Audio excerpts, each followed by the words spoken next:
you have something as far as this sentient sim type of world, Matrix meets Inception type of stuff. What's going on with that? So back in I came aware of it back in must have been like 2010, 2011 at the latest. Um, and there used to be a Christian show on podcast called Canary Cry Radio, and they did a program about the Sentient World Simulation Program. So the gist of it was, and this was what 13 years ago or 14 years ago, was that Purdue University partnered with the NSA, CIA, somebody, and created basically a simulation world that mirrors our world today. And the intent was to create real live avatars in this simulation world based off of our own digital footprints, right? And then they would have this little world, this city, this state, this nation, and they would war game against it. They would run scenarios just like they did with the medical exercise they did in 2019 prior to 2020, right? Hmm. They do war games like this, and they love to do war games. They love that's like the military's favorite thing to do, apart from actual war, is to war game scenarios. And so, and I'm taking a leap here, but I'm assuming like DARPA and the various intelligence agencies, along with Purdue University and maybe some tech companies partnered together to create the simulated world. And so the only problem that they had back then in 2009 and 10, or I think it really started 2007, but was that they didn't have the bandwidth, they didn't have the technology then to do everything they wanted to do. And so, we were still, I think at the time, we were still operating on 3G networks. Hmm. So now you think about where we are today, we're on 5G networks. Already Quantum working on technology is, 6G. yeah, and quantum technology has become light years since then. And even normal computing power has increased incredibly, quadrupled in computing power and storage, data storage, and all that, and processing power. And so they, that whole program went silent. Like nobody heard anything. I didn't hear anything about it for the next, I don't know, 7, 8 years.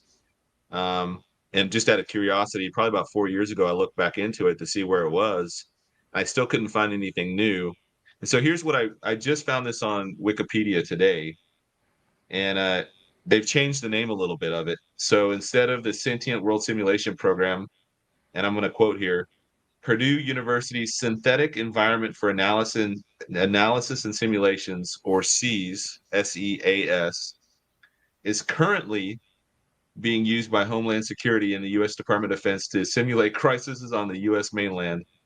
SEAS enables researchers and organizations to try out their models or techniques in a publicly known, realistically detailed environment. It is now capable of running real-time simulations for up to 62 nations, including Iraq, Afghanistan, and China. The simulations gobble up breaking news, census data, economic indicators, and climatic events in the real world, along with proprietary information such as military intelligence. And what they're not telling you is that they're taking our data as well. So that's why they have all these huge data farms of, these warehouses with just servers storing everything. Yep. Everything that goes online is getting stored in those things. And by the Constitution, they can't, they're not supposed to be able to look at our private data without Supposed a to. FISA warrant or some other kind of, what's that? Supposed to. Yeah, supposed to.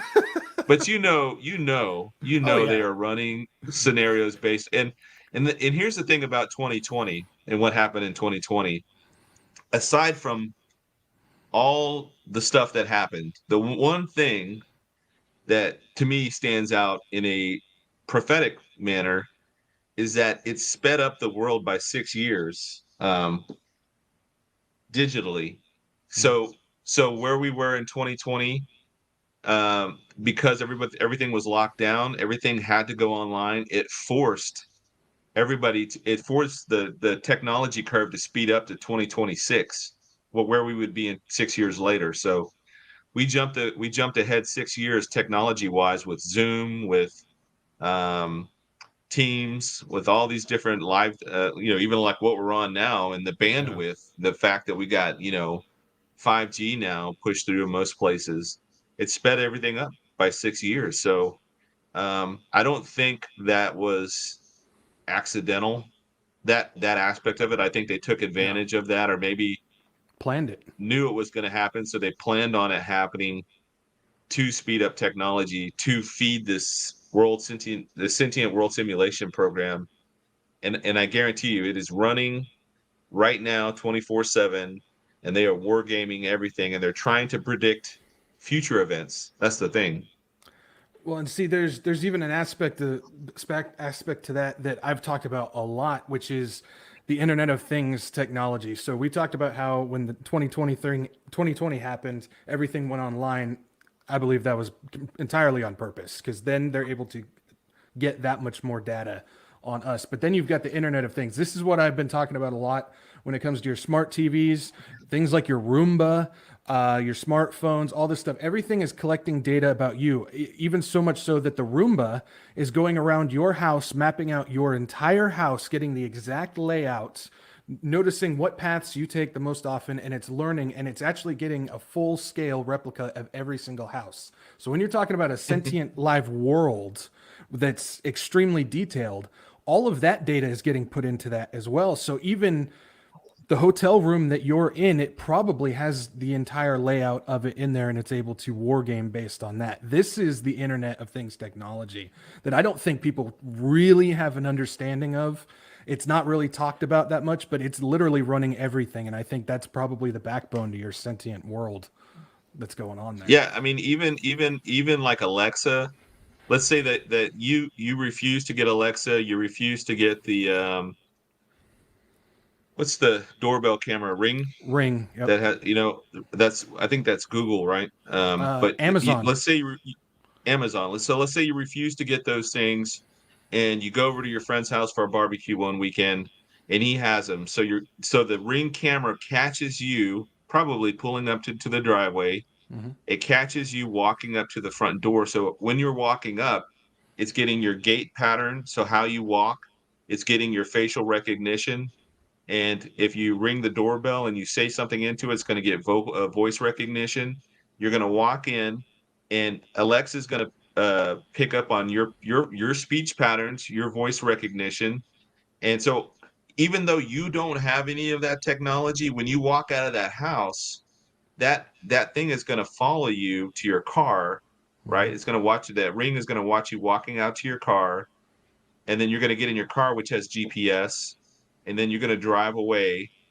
I'm telling you, man, there's no way to get away from this. And so what Lee Brainerd said last night on his show, he goes, look, this if the Lord doesn't come in the next few years, and this technology uh, gets to the point where they are able to prosecute and persecute Christians, he goes, I want volume. I want a volume of charges against me. Like I want an encyclopedia. Yeah. I want so much data that they have against me for preaching the gospel that I'm going to be found guilty in their court. And that's amazing. That I love that. And It's I'm true. kind of the same way. Like there will be enough evidence to convict me of preaching the gospel.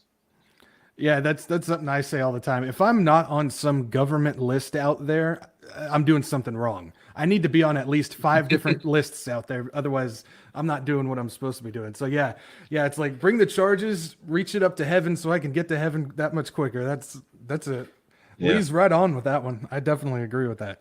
But that's Internet of Things technology. That's what's going to be running the smart cities. So what you were just talking about with the Ring and the Alexa, and it's being able to track all that stuff.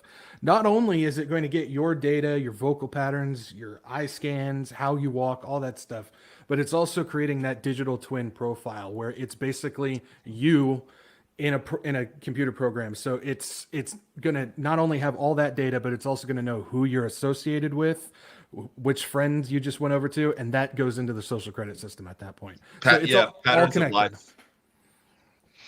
Yep. Yeah, It's it's going to have all your patterns of life.